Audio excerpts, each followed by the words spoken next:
Salut à tous, c'est Stéphane et bienvenue sur le Portail du Secret et bienvenue sur la nouvelle année de 2026, en espérant que ce soit une année qui soit un petit peu meilleure que l'année 2025.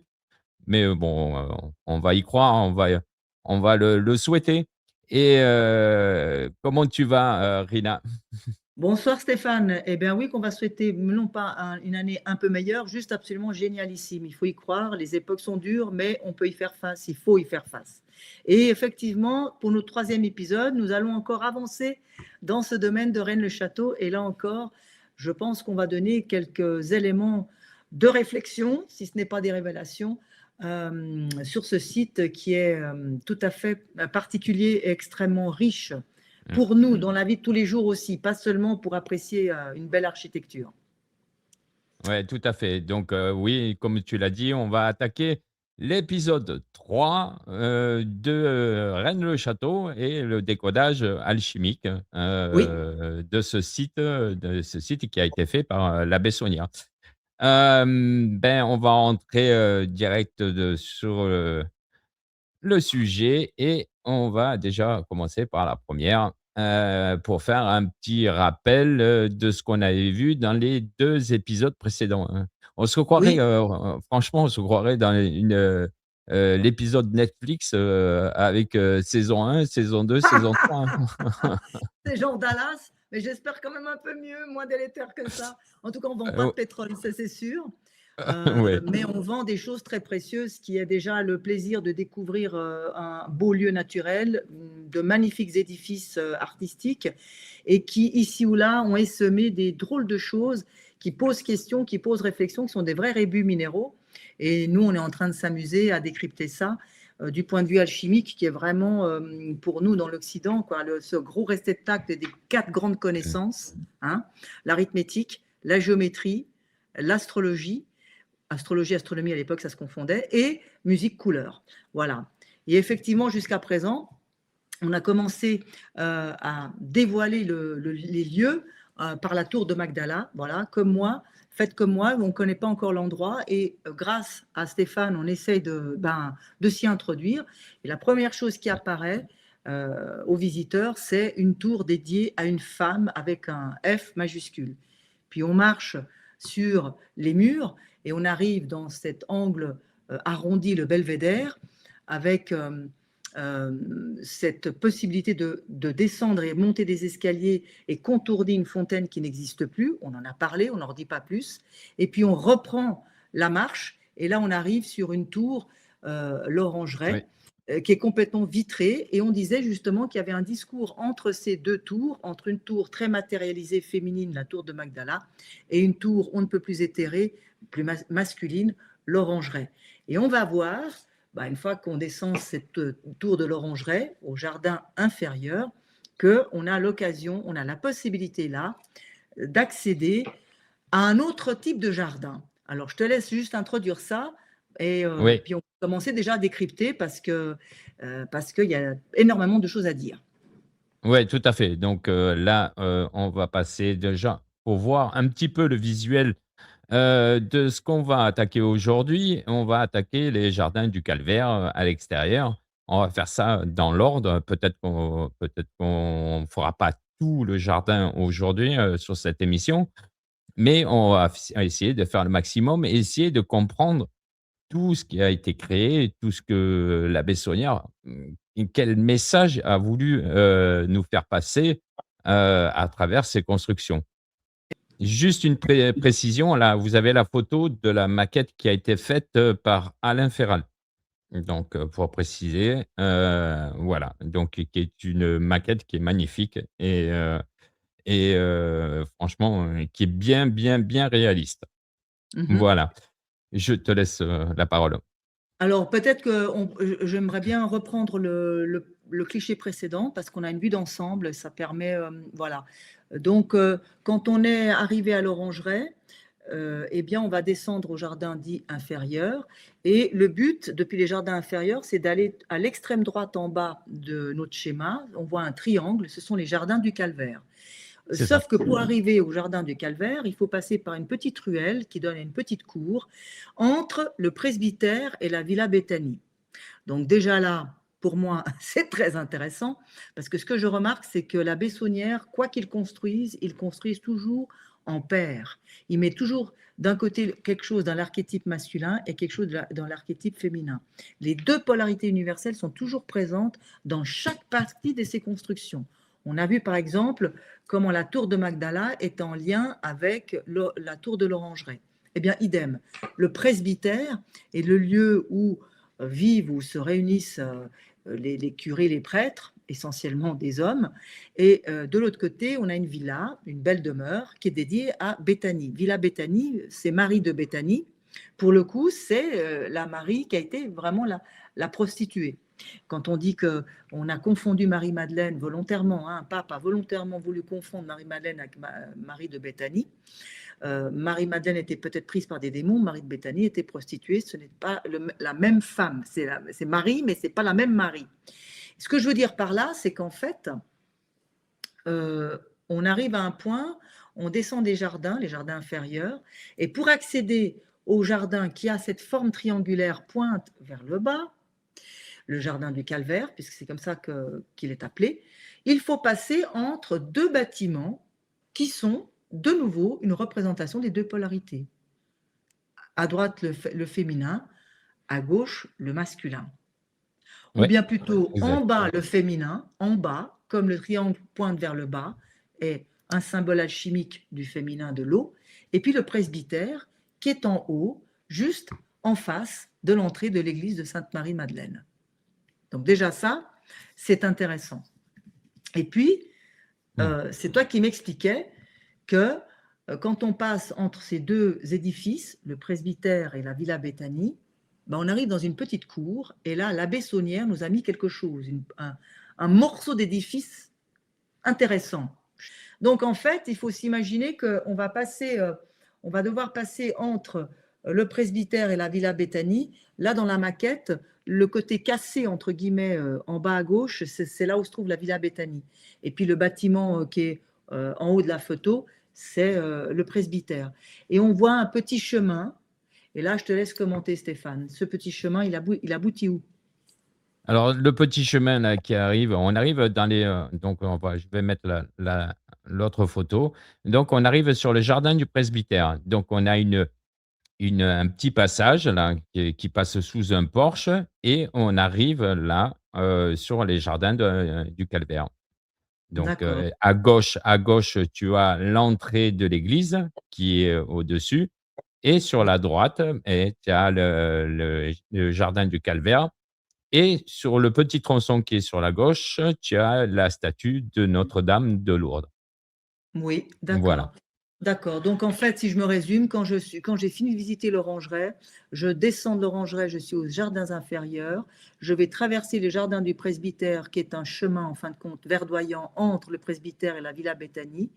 Là, je vais passer, j'ai la possibilité soit d'aller à l'église à gauche, soit de prendre plutôt la droite, on va le dire comme ça, ou en face, pour aller au jardin du Calvaire, qui a cette forme triangulaire pointe vers le bas. On est d'accord avec ça? Et ce que C'est je trouvais ça. intéressant, c'est que le jardin du Calvaire est complètement scellé. C'est un mur, les portes, s'il y en a, elles sont toutes scellées par la Bessonnière, précisons. Mmh. Mais il y a juste un petit passage avec un arche. Je ne sais pas si on a la photo de ce petit passage avec l'arche. Elle est juste, en dessous, là, il y a marqué la porte scellée, là, il y a l'arche. Donc, D'accord, ouais, je mettrai la photo. d'accord. Alors Mmh. donc, je trouvais ça intéressant parce que mettre un arche comme ça, c'est une manière de dire il y a un avant, il y a un après. Il y a un côté, on a vu certaines choses, hein, quand on a parlé de la tour de Magdala, la tour de l'Orangerie, mais maintenant, je vais vous montrer autre chose. Voilà, juste déjà ça. Et puis ensuite, donc, est-ce qu'on veut d'abord parler des deux statues qui se parlent? Parce que avant même de rentrer dans le jardin du Calvaire, on a donc Mmh. la statue de Lourdes, on le voit sur ce graphique à gauche, et Oui, qui fait face, si on voit bien le trait rouge, au calvaire. Donc voici la Vierge de Lourdes et c'est on ça. voit qu'en fait elle est à l'ouest de notre site et elle fait face, elle regarde yeux dans les yeux le calvaire face à elle. Donc on a bien à gauche, à l'ouest la femme et à l'est on a l'homme. On a bien l'axe ouest-est, qui est l'axe de l'Église. Ouest-est, des ténèbres à la lumière. C'est ça. Mhm. Donc, alors petite information pour bien comprendre. Donc, il a fait, le montoir, si on peut appeler ça comme ça.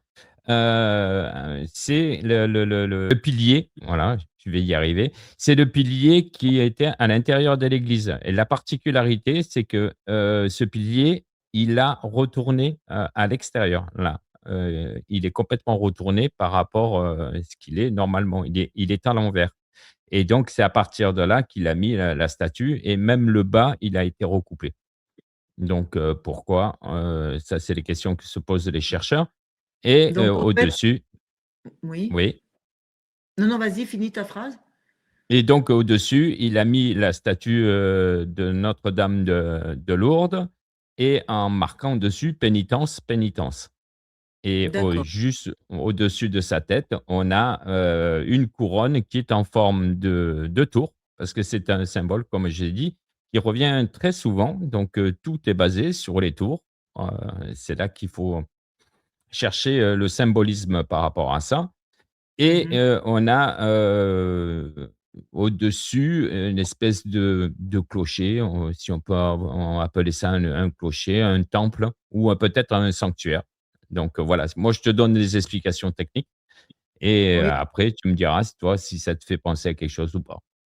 Alors, la première chose qui est intéressante, c'est de dire qu'on a placé un statuaire féminin sur une colonne qui a été inversée. C'est ça. La femme représente toujours dans l'archétype, hein, les énergies du bas, du fond, l'eau qui s'infiltre au fond de la matière. Et comme par hasard, elle regarde le chemin du calvaire en forme de triangle, pointe vers le bas. Donc c'est assez Mmh. intéressant de voir que il a pris un modèle d'une statue de l'église, sauf que là c'est dans le jardin, euh, et on a inversé le haut du bas. Ok, c'est quand même particulier, hein, effectivement.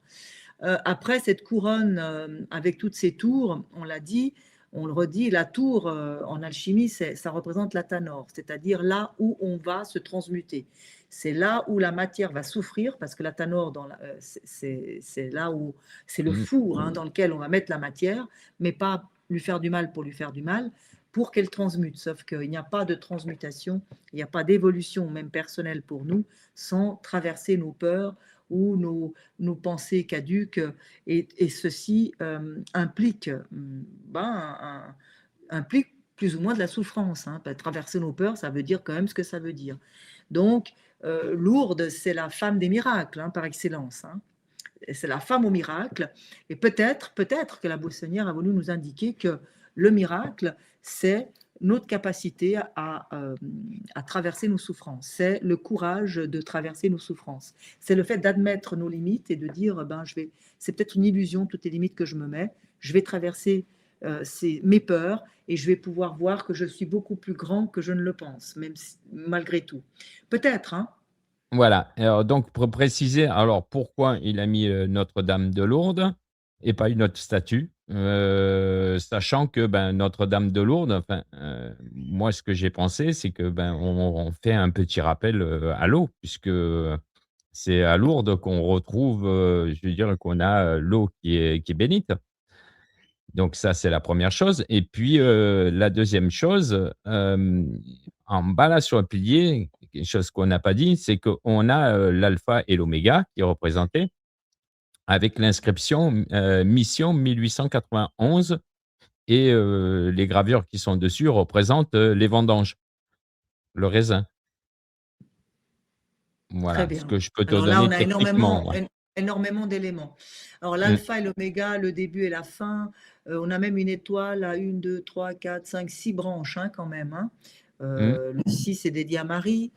Et puis le fait que la décoration autour de cette croix assez symétrique, pas tout à fait, mais presque, hein, qui représente la vigne, clairement, ça représente la transmutation, hein, parce que quand Jésus transmute, il transforme pas, hein, il transmute l'eau en vin. C'est un liquide une matière liquide qui devient une autre matière, hein. L'eau, c'est l'eau, le vin, c'est le vin. C'est deux choses différentes. Il s'agit donc mmh, bien de transmutation. Et alors, il y a donc beaucoup d'éléments qui viennent d'être égrenés là.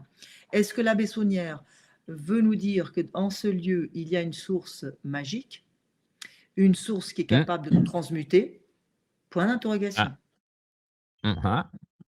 Voilà. À Et j'en étudier, dirai ouais. pas à étudier, mais nous avons des éléments de réponse que nous allons parcourir plus loin. Mais là, Mmh. on a une indication claire et nette. Et l'aspect aquatique est très fort, hein. Elle porte un voile bleu et la niche, hein, donc cette espèce de décor qui est derrière elle, sur son dos, c'est tout du bleu ciel. Hein. C'est pas le Oui, bleu de Marie qui est un bleu plus foncé, attention, c'est un bleu turquoise. C'est vraiment l'eau turquoise. Donc on met vraiment en évidence, là, c'est une entité féminine aquatique qui regarde un jardin en forme de triangle pointe vers le bas, qui est le symbole alchimique de l'eau. Voilà, d'accord. très bien. Donc là, maintenant, on vient de voir des éléments très intéressants sur Notre-Dame de Lourdes, la Dame des Eaux, on peut l'appeler comme ça. Et on a Ouais. dit dès le départ que cette Dame des Eaux regarde droit dans les yeux de Jésus-Christ en croix, le calvaire. Là, maintenant, c'est intéressant de voir ce Jésus-Christ en question. Alors, mais c'est parti. Le voilà. Voilà Jésus-Christ en question, très bien. Et là, il y a de drôles d'inscriptions placées à des endroits différents. Allons-y, à toi Stéphane. Alors, Voilà. La première inscription qui se trouve sur la face, avant, mhm, où on a, de marqué dessus, devant, au-dessus sur la pierre, il y a marqué Christus vincit, si je le dis bien. mhm, oui. Alors, Juste en Christus dessous, vincit, pour oui, donner une traduction, moi je dis vincit parce bon, on s'en fout, c'est la prononciation latine, qui voudrait dire Christ est vainqueur. Hein. Christ gagne toujours, comme quand on dit la lumière gagne toujours, d'accord. mmh. Et dessous, On a O crux ave. oui, alors dessous, on a O crux ave. Alors, au crux ave, ça veut dire salut aux croix. Et en fait, ce sont les premiers mots d'un vers qui se trouve dans l'avant-dernière strophe d'un hymne liturgique qui dit Au crux ave spes unica, salut aux croix, notre seul espoir. Comme pour nous indiquer que la passion du Christ n'est pas qu'un événement triste, parce qu'elle est aussi la représentation de tous les espoirs possibles. Alors de quoi il s'agit? Plusieurs espoirs possibles, mais l'idée c'est quoi qu'il arrive, la parole qui a été transmise par Christ, bien qu'il finisse dans de pareilles souffrances, va quand même changer la conscience du monde. Il y a vraiment un avant et un après avec ce Christ-là, avec les messages qu'il a égrenés durant ces divers voyages. Au cas où, hein, O crux ave spes, sous-entendu spes unica, tout ce vers-là, c'est un hymne liturgique de Vexilla Regis Prodeunt, juste comme ça pour le savoir, et c'est un chant liturgique qui se dit justement pour la passion. Donc, on a là, comme premier message que la Bessonnière nous laisse, un espèce de hymne à la passion. Je ne pense pas qu'il veuille nous dire c'est génial de mourir sur la croix, mais je pense plutôt que ce qu'il veut nous dire, c'est que aussi horrible a Mmh. pu être les souffrances christiques, en même temps, il y a un espoir hallucinant pour l'humanité. En même temps, c'est paradoxal, mais c'est sa vérité à lui qu'il a peut-être voulu transmettre comme ça. Voilà. D'accord. Après, bon, on a l'inscription, bon là, c'est la visite épiscopale de monseigneur Félix Arsène Billard, qui est de Carcassonne. Mhm, Heu, à titre d'information, parce que ça, tu le sais pas, non. le chanoine de Arsène Billard, il s'appelle, Lupin. Ah, Lupin, Et Arsène Lupin. donc Mhm, c'est ce qui a inspiré, Maurice Leblanc pour faire Arsène Lupin. Parce que c'est le prénom de Arsène Billard et mhm, Lupin, son chanoine. Et donc, bah, le fameux Maurice Leblanc, qui est quelque chose des bouquins qui sont très étudiés par les chercheurs, mhm, notamment, avec, il y a plusieurs bouquins comme L'Aiguille creuse, Sherlock Holmes arrive trop tard, dont où on mhm. parle de l'abbé Gélis et cetera et cetera. Donc, qui fait vachement référence, je dirais à ce fameux, mystère de Rennes-le-Château. Mais ça, c'était à titre, informatif Donc est-ce qu'on peut dire et que là, la Bessonnière, il fait allusion à des personnes qui sont importantes à ses yeux en termes de chercheurs des lieux? probablement puisqu'il a fait des blasons, mais ça on le verra par la suite et il a fait les blasons de monseigneur Biard à l'entrée de l'église, celui du pape, Léon XIII et Mmh. cetera. Donc il les met en avant et D'accord. voilà et ce qu'on peut remarquer aussi, c'est que, bah, quand on voit le texte, évêque de Carcassonne et de la mission prêchée par le, RP Mercier Lazariste. Mmh. Donc on est en mouvement, lazariste. Oui, Donc ça, d'accord. voilà. OK, mais est-ce que l'évêque de Carcassonne a fait quelque chose de particulièrement important par rapport à la Bessonnière pour qu'il en fasse, une sorte de Il a dédicace? couvert, oui. Pardon? Il a couvert sur pas mal de choses parce que, Voilà, d'accord. voilà, donc Donc il fait une dédicace précise à une personne qu'il a protégée, parce que la Bessonnière a dérangé. Tout d'un coup, il avait beaucoup de sous, tout d'un coup, il se met à faire des constructions avec mmh, des drôles de symboles et ça devait déranger certains. Mais voilà que l'évêque de Carcassonne l'a aidé et voilà qu'il lui fait une dédicace. Ça a un sens. Très bien. voilà, tout à fait, parce que, bon, c'est lui qui l'a protégé et il a dû être au courant, je pense, au courant, parce que ça on ne le saura jamais de toute manière. Mais, parce que c'est lui qui, à un moment donné, parce qu'il a incité les gens au début quand il est arrivé, sur son église, il est arrivé en 1885 et il a été banni en 1886, il a été banni, dans le à Narbonne, parce qu'il avait incité les gens à voter, royaliste. Donc Mmh. il a pris une sanction et Mmh. c'est, Félix Arsène Billard qui lui a trouvé, cette place-là, et qui l'a couvert jusqu'au bout, quoi. À chaque D'accord, fois qu'il se passait très un bien, truc, très bien. heu, c'est Bon, il y a l'évêque de qui l'a couvert. fortes probabilités que, l'évêque de Carcassonne connaissait, la Bessonnière, connaissait pas seulement son caractère, mais certainement les choses qu'il a pu trouver, les recherches qu'il a pu, accomplir et surtout toutes les constructions qu'il a menées, dans ce lieu de Rennes-le-Château et Mmh. qu'il tenait à le protéger pour qu'il puisse aller au bout de messages à transmettre, au-delà du temps et de l'espace. Probablement. Ouais, c Bon, ben, on peut voir le reste, des autres messages qui sont, gravés sur ce piédestal du calvaire. Allons-y. Alors là, voilà, alors là, donc sur le côté droit, donc tu as, en haut, Christus Imperat. Je suis désolé mmh pour la prononciation. on s'en fout. Christus imperat, donc là, on fait allu on présente Christ comme un empereur, hein, donc et puis en bas, c'est marqué: «In cruce vita», dans la croix, la vie. Donc ça, c'est très intéressant. Je crois que je vais plutôt m'arrêter là-dessus. Donc le Christ dirige, hein, donc le Christ, est la source en quelque sorte, hein. Je ne pense pas qu'il dirige dans le sens qu'il tire des ficelles et notre vie est toute scellée. Mais ce qui est intéressant à mon avis, c'est la phrase qui suit: in cruce vita, in cruce, si on l'a dit en latin médiéval, dans la croix il y a la vie. Peut-être pour nous dire que la croix n'est pas seulement l'instrument des souffrances christiques, mais que la croix, c'est ce qui nous fait vivre. C'est-à-dire que la passion a été un moment mortifère, évident, mais en même Mmh. temps la preuve de la vie. Donc maintenant, il s'agit de voir jusqu'à quel point on est croyant. Si moi je crois seulement parce que je suis quelqu'un de rationnel à l'aspect physique, bah, je me dis peut-être que Jésus a vécu et il a été crucifié comme tant d'autres par ailleurs. Et il est mort, mais ce qui va survivre, c'est son message. Et de fait, ce message a survécu. Donc, dans la croix, il y a la vie.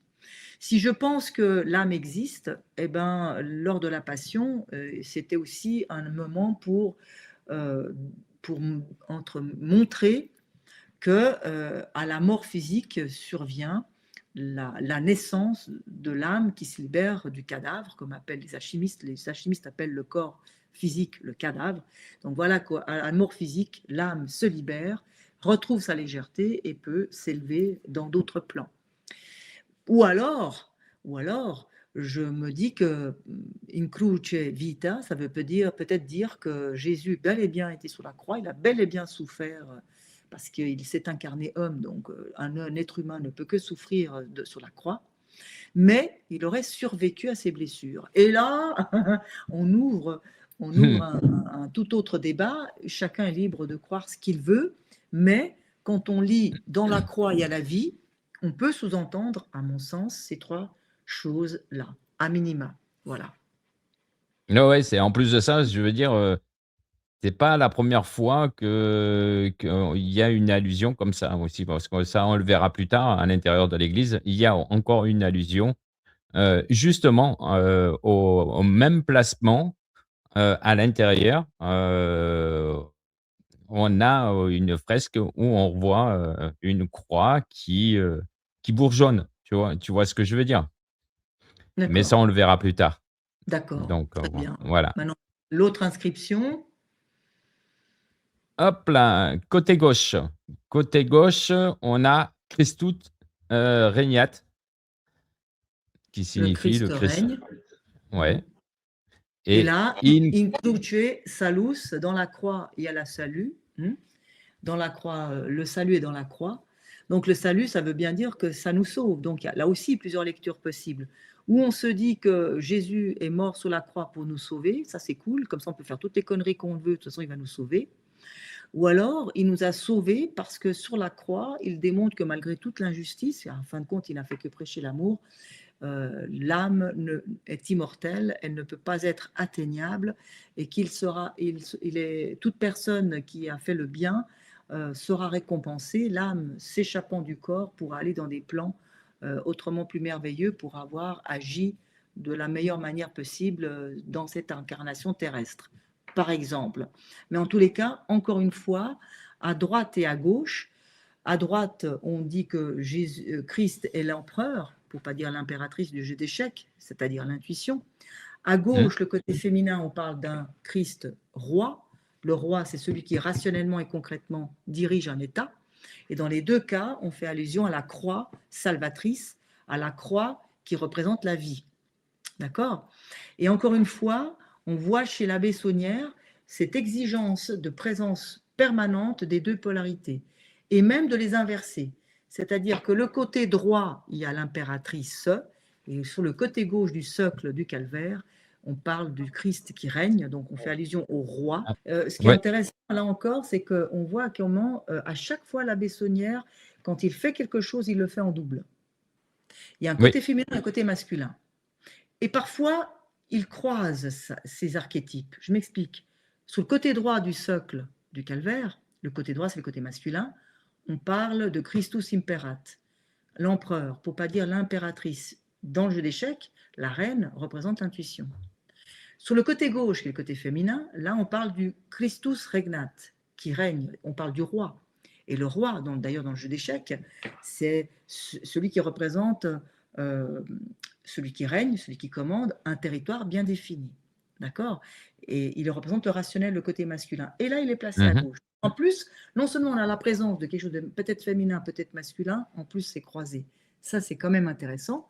Mais le point commun, peu importe, qu'il soit empereur masculin, féminin, roi masculin, féminin, dans les deux cas, on fait toujours allusion à la croix qui serait une représentation, donc un symbole de la vie, l'espoir, etc. La lumière, en fait. Mmh. C'est vraiment extrêmement intéressant, quoi. Maintenant, j'aimerais qu'on reprenne le plan de départ où on voit bien Ouais. comment, depuis l'Orangeraie, on descend les jardins inférieurs, on va passer entre le presbytère et la Villa Béthanie, et puis on va arriver à ce jardin en forme de triangle. Un triangle pointe vers le bas, donc ça représente l'eau. Ça représente l'eau. Et voilà qu'on a vu, là on peut prendre un autre plan, qu'on a une Notre-Dame de Lourdes, qui est représentée comme la mère des eaux, EAUX, et qui regarde droit dans les yeux Christ au calvaire, d'accord, avec ce socle et toutes ces indications, très bien. Eh bien, ce qui est encore plus intéressant, c'est de voir comment est placé le calvaire. Voilà, là on a un plan fantastique. Le calvaire, en plein centre de ce triangle, il détermine l'axe nord-sud, alors que l'Église respecte la tradition, elle est orientée ouest-est, donc l'Église, elle est orientée des ténèbres à la lumière, comme toutes nos églises généralement, sauf exception. Et là, on a un axe nord-sud. Et cet axe qui est indiqué par le calvaire, indique l'axe nord-sud, va traverser exactement le cœur de l'église de Marie-Madeleine, construite par l'abbé Saunière. Et donc, il y a un croisement de l'axe est-ouest avec l'axe nord-sud. C'est Mmh. exactement comme ça que sont construites toutes les villes romaines. Les Romains, avant de construire une ville, déterminaient l'axe est-ouest, nord-sud, c'est-à-dire ce qu'on appelle l'axe nord-sud, c'est le cardo, du mot cardiaque, et est-ouest, c'est le decumano. Et le croisement de ces deux axes, de toute ville romaine, représentait le cœur de la cité. Et quand on parle de cœur de la cité, on parle aussi d'un nœud énergétique. Regardez où se trouve le nœud énergétique de Rennes-le-Château, au cœur de l'église construite par l'abbé Saunière, avec des moyens dont on ne sait pas d'où elles proviennent, mais tout d'un coup, il a beaucoup d'argent, il peut construire toute une série d'édifices, et y compris une église qui a un cœur traversé par l'axe nord-sud-est-ouest. OK. Donc, le cœur de l'église de la Bessonnière doit probablement être un cœur énergétique puissant, un vortex si tu préfères. C'est normalement toujours le cas dans tous les cœurs d'église, hein, mais là, de manière très forte. Et puis il y a une dernière chose encore que je voulais dire avant que j'oublie, concernant le jardin du Calvaire en forme de triangle pointe vers le bas. Vous avez Oui. remarqué que, tu l'as dit toi-même, l'enceinte est close, toutes les portes sont scellées, sauf ce petit passage avec un arc qui permet de passer du jardin des presbytères pour accéder quand même au jardin du Calvaire, parce qu'à un moment donné, il faut quand même accéder par quelque part. Mais sinon, tout est scellé. Or, jardin scellé en perse, ça se dit Éden. Comme Eden. si on voulait nous dire que ce jardin du Calvaire, en fait, est le jardin du paradis. Ça, c'est quand même dingue. Là encore, on voit la présence de deux polarités complètement opposées que la Bessonnière met ensemble en parfaite harmonie.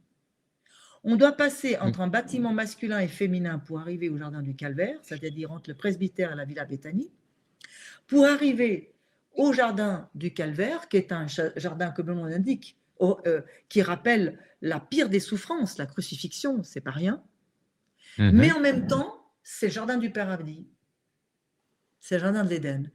Comme pour nous dire que, parce que le paradis, c'est, quitte à mourir même comme ça, l'âme, elle, ne sera pas privée d'aller au paradis, loin de là.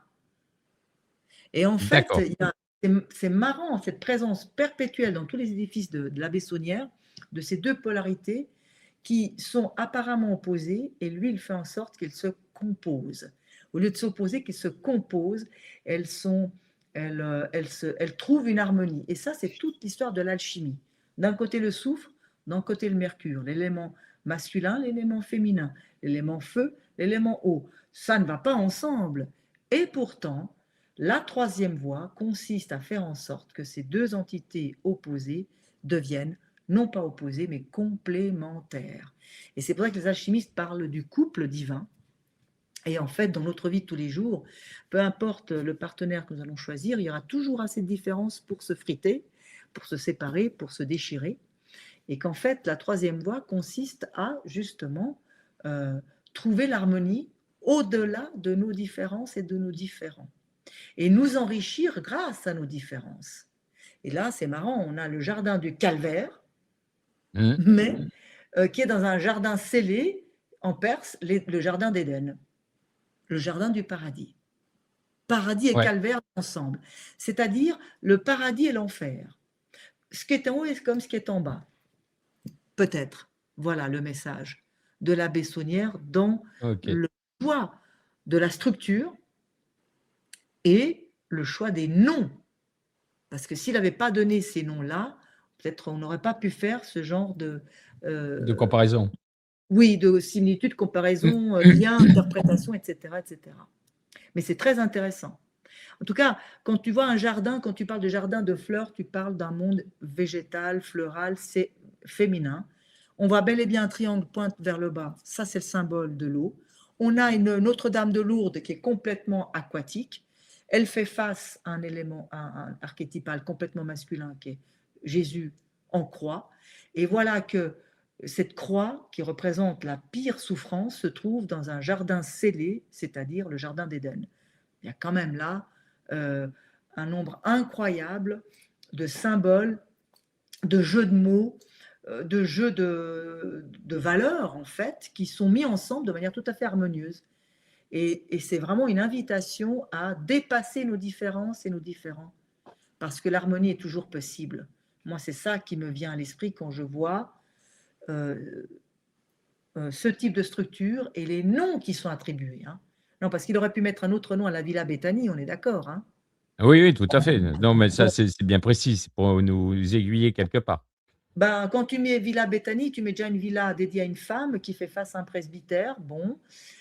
Et Bethany, c'est quand même la prostituée, c'est-à-dire une des femmes les moins bien considérées. On est au fond du trou, quoi, en fait. Hein. Et quand tu mets un calvaire dans un paradis, tu es au fond du trou, mais en même temps tout en haut dans le ciel. Donc ce qui est en haut est en bas, ce qui est en bas est en haut. C'est ce qui me vient de peut-être comprendre dans ce qu'il aurait pu laisser comme message, la Bessonnière. Voilà. Oui, tout à fait. Mais c'est pas anodin, donc voilà. Et donc voilà, donc là, il y a la face arrière du socle Ah oui, et on a, bien sûr, Christus, AOMPS, Defendit et l'abréviation latine de, AOMPS, c'est Ab Omni Malo Populum Sum, si je le dis bien.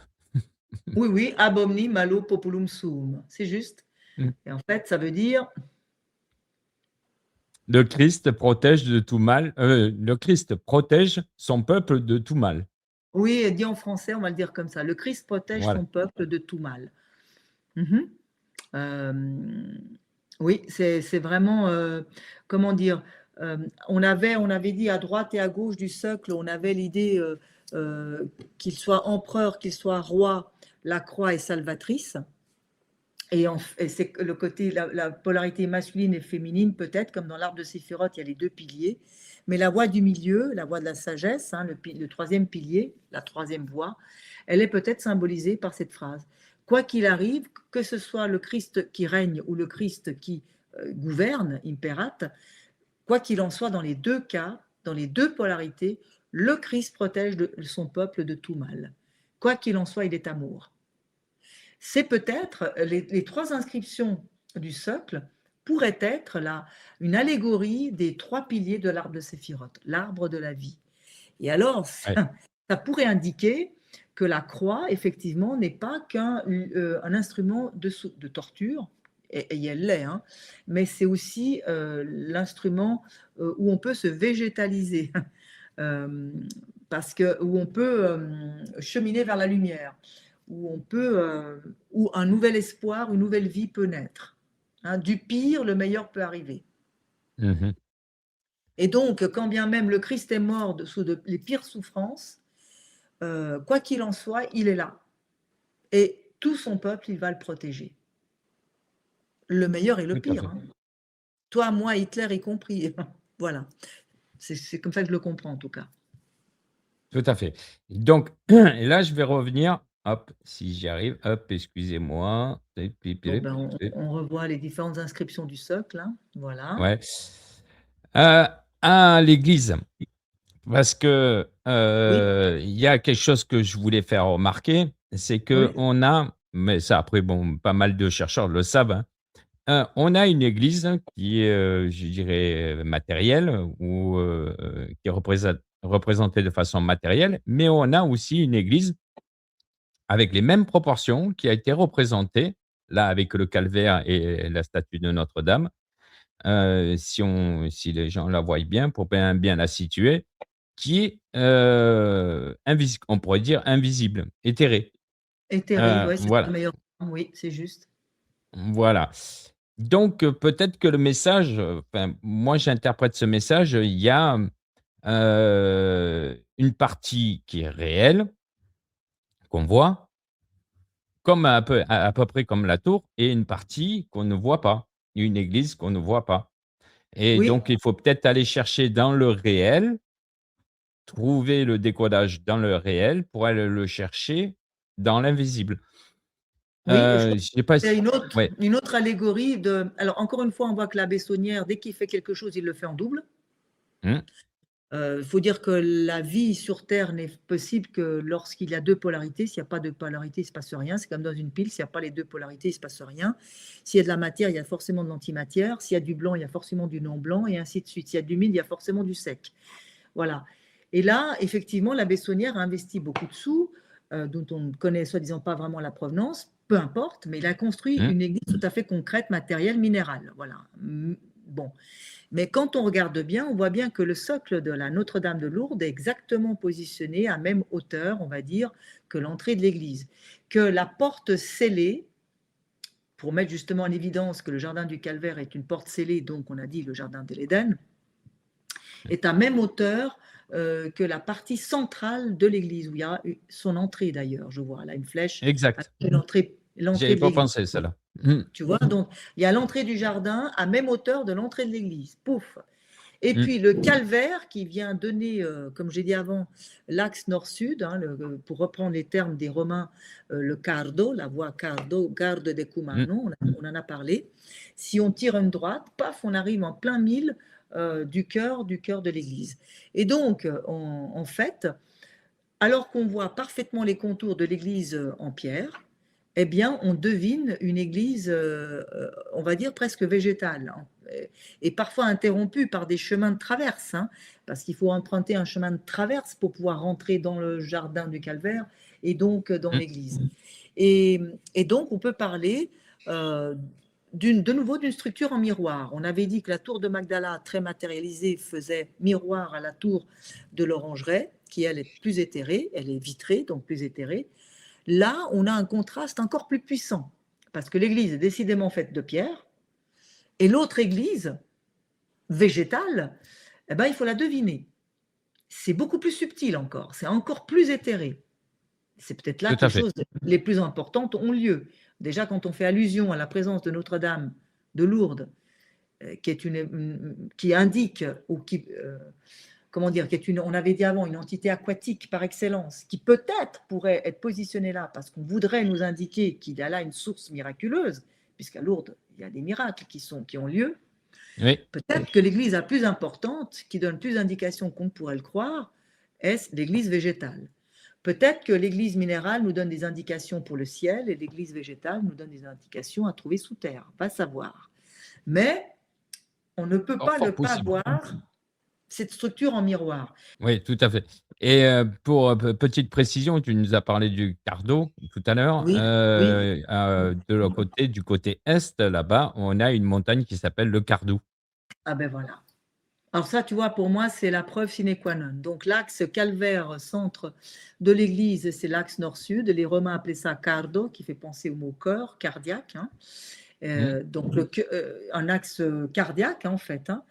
Et voilà qu'il y a une montagne, le Cardou. Ça, c'est un truc de fou. C'est pour moi, c'est pas anodin. Et je le redis, hein, pour l'instant, on se concentre à essayer de décrypter et comprendre les lieux de Rennes-le-Château, mais il va bien falloir qu'on dézoome ça pour regarder autour, parce que Rennes-le-Château nous pointe ici ou là des montagnes, des rivières, des fontaines, des églises qui existent aux alentours, qui ont des noms plus ou moins proches. Enfin donc, pour pouvoir comprendre les lieux des Rennes-le-Château, il va falloir aller au-delà de Rennes-le-Château. Mais ça, c'est une autre histoire, hein, pour ouais, changer. je pense c'est l'intime conviction qu'on a que de toute manière, il y a peut-être des choses, des éléments, des maillons qui se trouvent, je dirais parce on le sait tous qu'il y a une crypte en dessous de l'église. D'ailleurs, dans une des émissions, je montrerai quelque chose. J'en dis pas plus.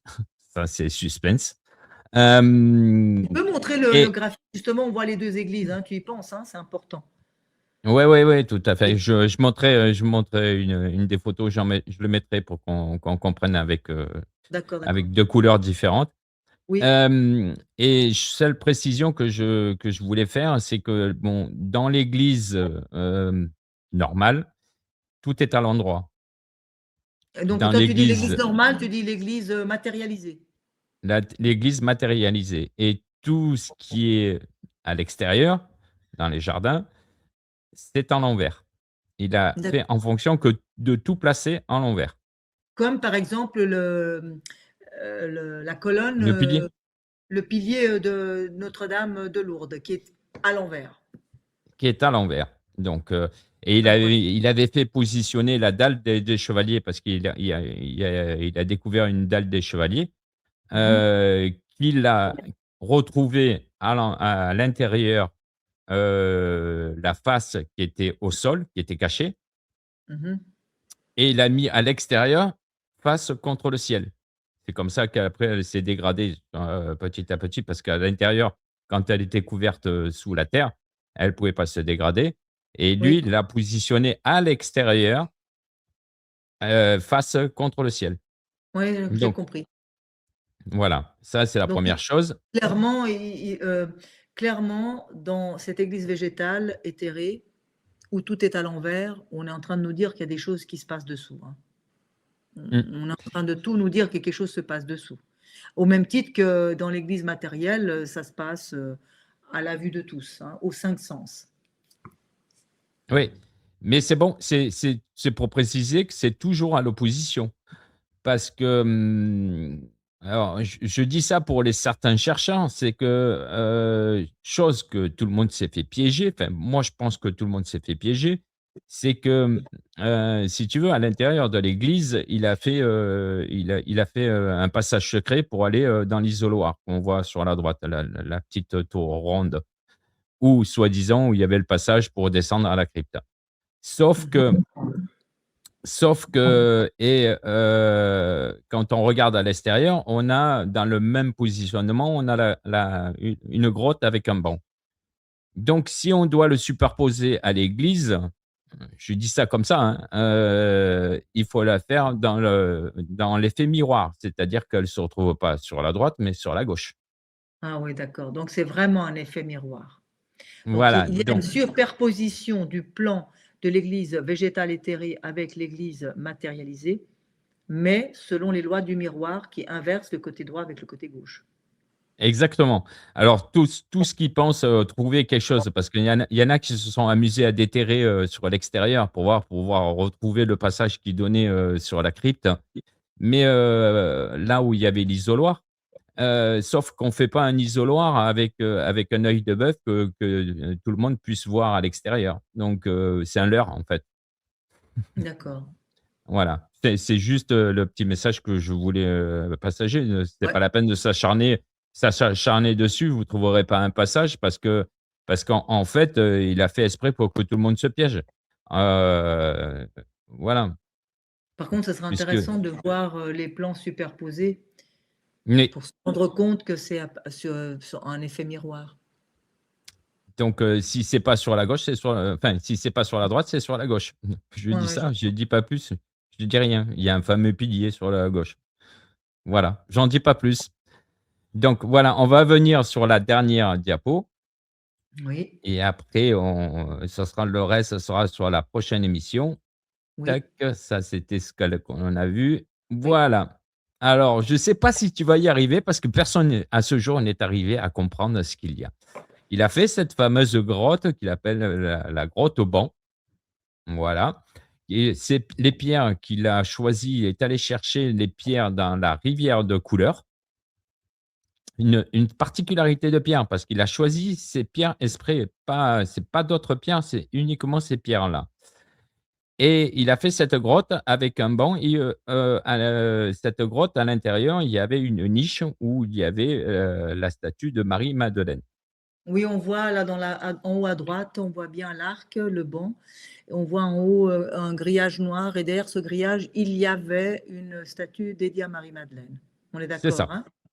Donc voilà, cette grotte est située à droite de la pointe du jardin du Calvaire, on va dire comme ça. Donc c'est bien en ça, bas. Mhm, à c'est ça, droite. voilà Ouais. et il y a un banc Mhm, où, il y a des inscriptions qui ont été collées, je dirais, qui ont été moulées dedans. mhm. Avec des graviers, et certains lient, YXSLX, d'autres Ouais. lisent KXSLX. Ouais. Alors petite précision pour certains qui fait un amalgame de toutes les lettres et il faut observer que, entre KI si on part sur K, si c'est KXS, il y a un espace entre LX. Ouais, mais il est Si tu as petit, hein, remarqué? l'espace, hein. Mmh. Ouais, donc il est pas à la même disposition que les autres lettres, donc il y a un espace. Donc LX, je pourrais présenter peut-être pour moi, je pense que c'est la lumière parce que LX, c'est l'abréviation de luxe Mmh. et donc ce mot est à part. Mmh. Et qu'est-ce que ça pourrait te faire penser? Je pense Bon peut-être alors que tu auras pas la réponse? non, non, mais ça voilà une énigme qui reste, en suspens. Ça fait un s'il y a quelque chose qui me vient, je le dirai. En tout cas, Elix, comme Lux abrégé, c'est très rare. Généralement, Lux, on va le garder en 3 lettres. C'est déjà pas très grand et puis ça fait Mmh, 3 lettres. C'est très, très bien très beau, hein, 3 mmh, pour la lumière, hein. La vie, c'est 3. Donc c'est très, très rare qu'on trouve, lumière écrit LX, faut le savoir, hein. Enfin moi, j'ai d'accord. jamais vu, d'accord? Maintenant, on peut à la Bessonnière peut le faire justement pour surprendre tout le monde. Ça, on n'est pas à Mmh. l'abri, hein. Sinon, ça pourrait être un chiffre romain. Bien sûr, LX, c'est 60. Mais ça me l'air, c'est facile, hein, en tout cas. Mais un décryptage n'est pas forcément toujours compliqué. Des fois, quand on met un truc facile, on n'y croit pas et c'est là que ça devient compliqué. Donc, est-ce qu'il voulait mettre 60? Est-ce que vraiment il voulait mettre la première et la dernière lettre du mot lumière en latin? Mmh. Ben, j'ai pas de réponse, d'accord. La réponse, on l'aurait si on arrivait à décrypter tout le reste. Alors XS, ça peut être X comme c'est la première lettre de Christos, hein, de Christ, et puis S, ce serait la dernière lettre. Ça tomberait bien, hein, on a XS, première et dernière lettre de Christos, et puis LX, première et dernière lettre de Lux. C'est Mmh. intéressant. Moi, ce qui me pose Ouais, problème, c'est le K. Qu'est-ce que ça peut bien vouloir dire, ce K? le K ou Y pour certains. Ben, je le vois pas le Y, hein, parce qu'on voit une barre qui va vers la droite, ça va pas vers la gauche. Je vois pas comment ils font avoir le Y, franchement. Tu vois ce que je veux dire? Mmh. On C'est Moi, pas il faut évident. non, Mais faudrait après vraiment il y a la mettre dé en place. Comment? mmh. Il faudrait avoir parce que, en fait, moi je pense que la délimitation qu'il a fait tout autour du banc, Oui, c'est la barre qui descend le K. Parce oui, que c'est le fort Y, probable. c'est voilà, ouais. Oui, Le oui, tout Y à a fait. une drôle de forme, ouais. Mais, K donc, si je le dis en grec, ça se dit kappa. Là, c'est la 11e lettre. Mmh. Mmh. Et on attends, il faudrait regarder, hein. La combientième lettre de l'alphabet grec? Il faudrait regarder, hein, ce lettre K, c'est pas Alors ça moi m'est j'ai une oui, peut-être dis-moi? une petite réponse. Bon, elle est pas parce qu'elle est pas, elle est pas finie, elle est pas abordée, elle est bon, c'est peut-être une piste sans être une piste. Quand tu prends l'ancien grec, Oui? il faut les 2 lettres K et X, ça fait le Kshi Mmh. et le Kshi, en ancien grec, c'est la lettre M. M? Mmh, Oh là là. Ouais, alors après, K, c'est aussi symbole de l'unité de capacité de mémoire, abréviation de kilo. Moi, ce qui m'intéresse, c'est l'unité, mmh, symbole de l'unité. Et c'est une unité, comme une unité de mesure. Bon, et on pourra regarder, ça mérite, voilà. d'être analysé encore. Je n'ai pas la réponse là-dessus. Non. Mmh et en par rapport à la grotte, pourquoi, Oui. faire une grotte? Pourquoi la grotte? Mmh, Ah, mais pour moi, quand on est dans la grotte, on est dans un ventre, hein, et d'accord. je le vois comme la grotte, c'est le lieu de méditation par excellence, hein. Ça vaut une crypte, hein, en fait, hein. Dans la crypte, tu es comme dans une grotte, tu es tout en bas, tu es dans l'obscurité. Il y a peut-être, bon là, on peut pas dire que ça m'a pas l'air d'être une grotte extrêmement, obscure, hein. Je la vois plutôt, bon, elle est quand même bel et bien protégée, cette Marie-Madeleine. Il faut aller la chercher pour la voir, hein. C'est pas qu'on passe comme ça, on va la voir, hein. Il faut la chercher pour la Mmh, trouver, hein. Comme si on devait la mériter. et comme si c'était juste qu'elle soit enfouie, Marie-Madeleine, parce qu'elle représente peut-être justement un archétype féminin et archétypalement parlant, le féminin, c'est toujours dans l'obscurité, c'est au fond, c'est en bas, c'est dans les Ouais, tout ténèbres, à fait. d'accord? Peut-être il y a tout ça, hein? Voilà, peut-être. Ouais, Mhm. ça donc ça restera surprendre, c'est toujours en recherche, voilà. Oui, oui, bien Heu, sûr. voilà. Je pense qu'on va arrêter là pour, ce 3e épisode puisqu'on fera par la suite, le porche, l'entrée de l'église, qui a beaucoup de choses à nous dire Eh et quand oui. on regarde tous les petits détails, il y a énormément de choses qui va être très intéressantes à étudier, à voir et la dernière chose que je voulais préciser, je ne sais pas si tu te rappelles de l'expression de Patrick Beuren-Steinhaus qui disait, Dis-moi. «Il y a des choses à l'endroit, il y a des choses à l'envers». Et Mhm.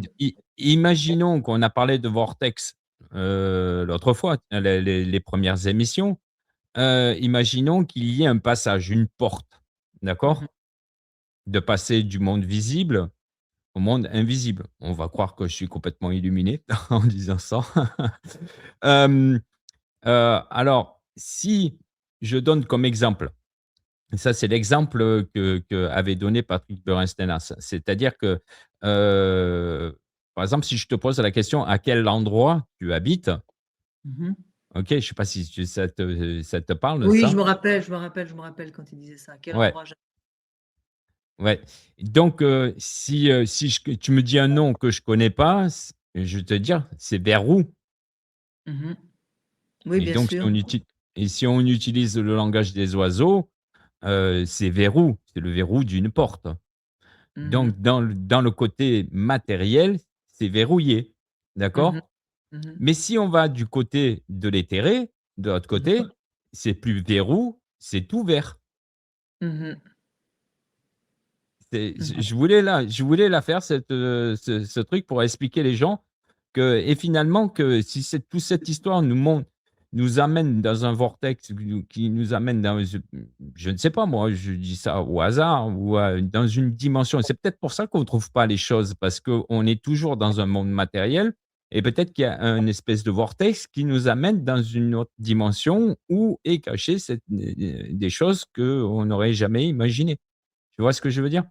Ah ben ça, nous allons le découvrir pas à pas. Pour l'instant, on essaye d'aller humblement regarder chacun de ces édifices pour voir ce que chacun nous dise. Là, on a quand même parlé d'une source magique, hein, quand on a parlé de Notre-Dame de Mmh. Lourdes. On a quand même parlé d'un calvaire qui nous donne l'axe nord-sud, c'est-à-dire l'axe vertical, hein. C'est ceux qui nous verticalisent quand même, hein.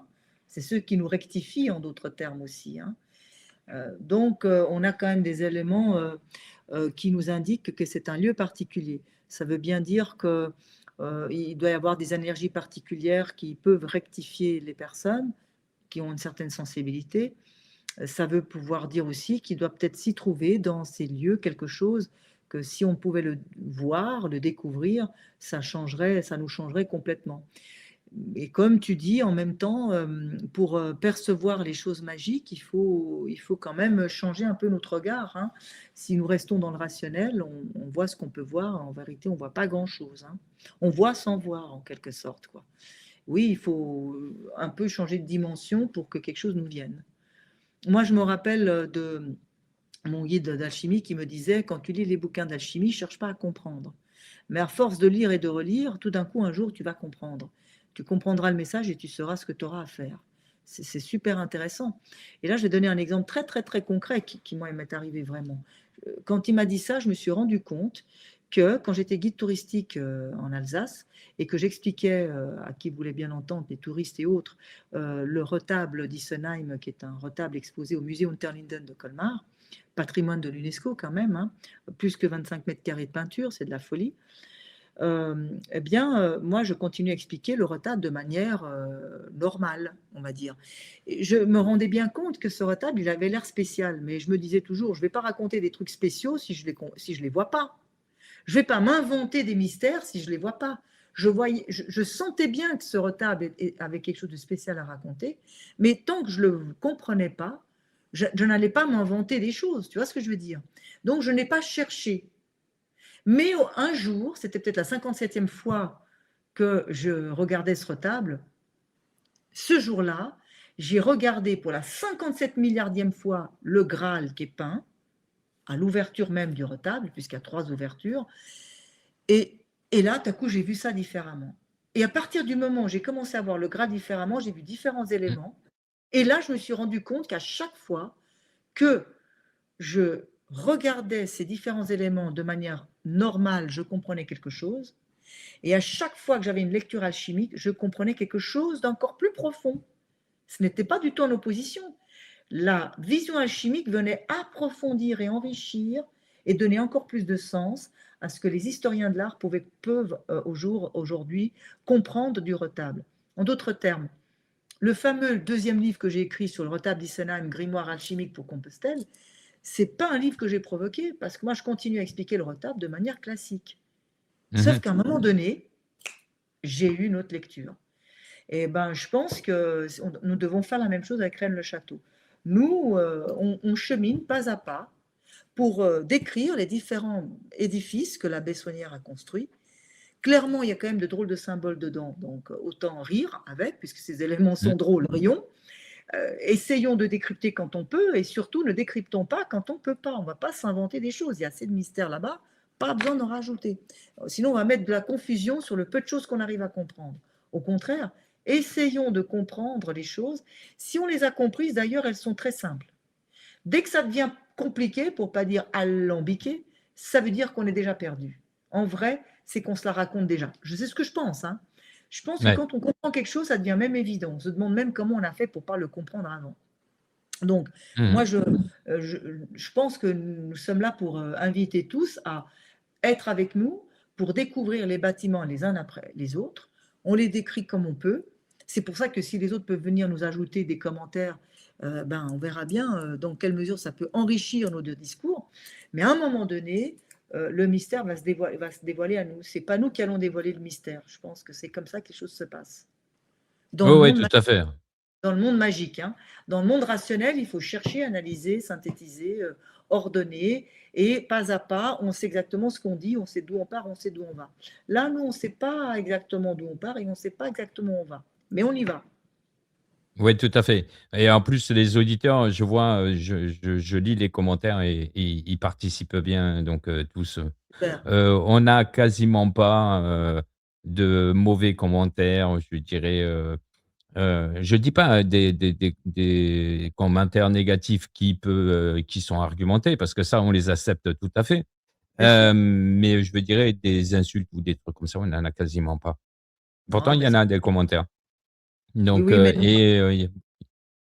il y en a beaucoup qui participent, ouais. Ouais, ouais, tout Mais à bien fait et sûr, qui nous non, donnent non, bien sûr. Mais nous, et je pense que nous, on doit faire notre petit chemin, et il est tout petit, hein. On va aller de l'avant, hein, parce que là, maintenant, on s'approche de l'église, hein, on s'approche du dur, hein, puis on n'a pas fini.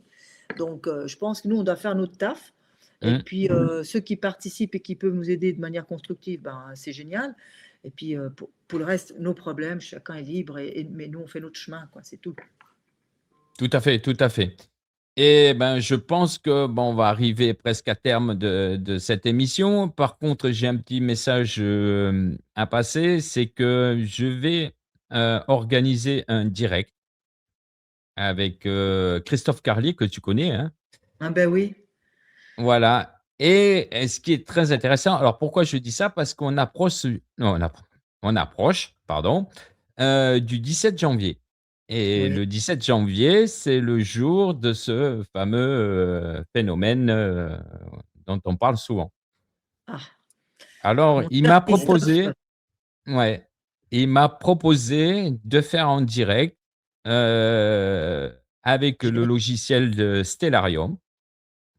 De mettre les coordonnées, du menhir de Pontil et de vous faire voir, ce qui se passe, en réel, ce qui se passe, directement dans le ciel et le fameux phénomène qui va s'en écouler. Donc je Ouais. trouve ça intéressant, puis il va donner Ah des oui. explications au fur et à mesure, de ce qu'il en est et pourquoi on dit qu'il y a la présence d'une cité souterraine, là-bas qui s'appelle Thèbes. Ouais, là, on est déjà en train de faire exploser. En fait, on se rappelle, hein, nous, on fait une lecture alchimique des lieux et on a parlé des 4 piliers de la connaissance, hein. Mmh. On a parlé, de l'arithmétique, de la géométrie, on en a déjà fait, hein, là, hein. On a parlé des couleurs, on en a fait aussi, hein, et là, grâce à Christophe, c'est notre, astrologue, de Rennes-le-Château, parce qu'il a fait plusieurs découvertes. Celle-ci est, à mon sens, une découverte majeure et de toute façon, nous en parlerons aussi, toi et moi, évidemment de manière brève, on ne va pas lui voler son bébé, mais on va citer Christophe, on va remontrer, Mais cette découverte astrologique. Pourquoi? Parce qu'elle fait partie de la compréhension des lieux et c'est une compréhension majeure parce que l'astrologie est un incontournable des lieux sacrés. Euh, je dis toujours ce qui est en haut et ce qui est en bas. La plupart du temps, si ce n'est pas toujours, les lieux sacrés, surtout les lieux sacrés très porteurs, sont des cartes du ciel mis à terre. Et là, on en aura la preuve.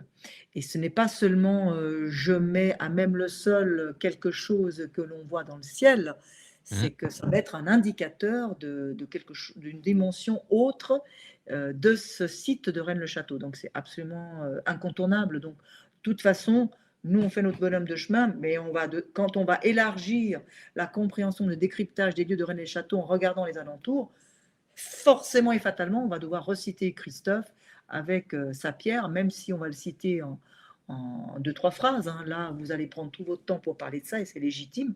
Mais nous, on mais va inévitablement citer cette découverte, à mon sens, majeure de Christophe. Absolument. OK, voilà. Donc, j'espère que, ben, on arrive à la fin. J'espère que l'émission, ben, elle vous aura plu et n'hésitez pas à partager, à liker, à commenter surtout, à laisser, ce que vous avez découvert, tout ça, je les lirai, il y a pas de souci et sur ce, je vous dis à bientôt et à la prochaine émission. Bye bye. Pour la quatrième, et cette fois-ci, on rentre dans l'église. On va y rester pour quelques épisodes. Oui, Courage. oui, oui. À bientôt. Bye. À bientôt. Ciao, ciao.